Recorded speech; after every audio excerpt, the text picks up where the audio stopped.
সামনেই তো সরস্বতী পুজো, কি শাড়ি পরবি? এখন ঠিক করে দিলে কিনাটা স্লিভলেস ব্লাউজ কাটিয়েছি। আমিও সেম সেম। এই তোর কি হয়েছে রে? কয়েকদিন ধরে এরকম দেখছি। কিছু না তো। আরে বল না, আমাদের বন্ধু তাকে বলবি। তোরা তো সবাই জানিস যে আমার জবটা চলে গেছে, বাবার ওষুধের টাকা, ভাইয়ের পড়াশোনার টাকা আর চাপ নিতে পারছি না রে। তোদের কাছে কিন্তু টাকা হবে, 1 মাস পরেই দিয়ে দেবো। আমার কাছে তো এখন নেই, আমি আমার বরের কাছে চাইবো, যদি থাকে আমি তোকে বিকালেই জানিয়ে দেবো, ঠিক আছে? তোর জন্য আমি থোড়াই না আমার বরের কাছে টাকা চাইতে যাবো, খেয়ে আমার কাজ নেই।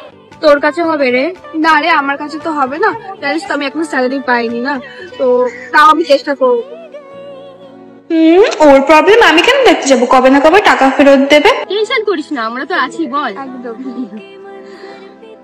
সেটিং হয়েছে? কাকে নিয়ে ঘুরবি? আরে পুজোতে কার সাথে ঘুরবো সেটাই বুঝতে পারছি না। তোরই কপাল। আরে মজনু, তোর কি হয়েছে? মুখ পেঁচা করে বসে আছিস কেন? কি আর বলবো, জানিস তো যে জবটা চলে গেছে, তারপরে এই মাসটা যে কি করে ইএমআইটা দেবো সেটাই ভাবছি। ও, তোর ইএমআই এসেছে না? দাঁড়া দাঁড়া দাঁড়া, আমার কাছে বেশি নেই, এটা রাখ। তোর কাছে আছে নাকি দেখো? আমার কাছে তো বেশি নেই। যা দে দে। 50 টাকা। তুই নে, বলে নে। তোরা না থাকলে যে কি হতো ভাই আজকে আমার, তোরা আমাকে বাঁচিয়ে আরে নাটক না করে যা।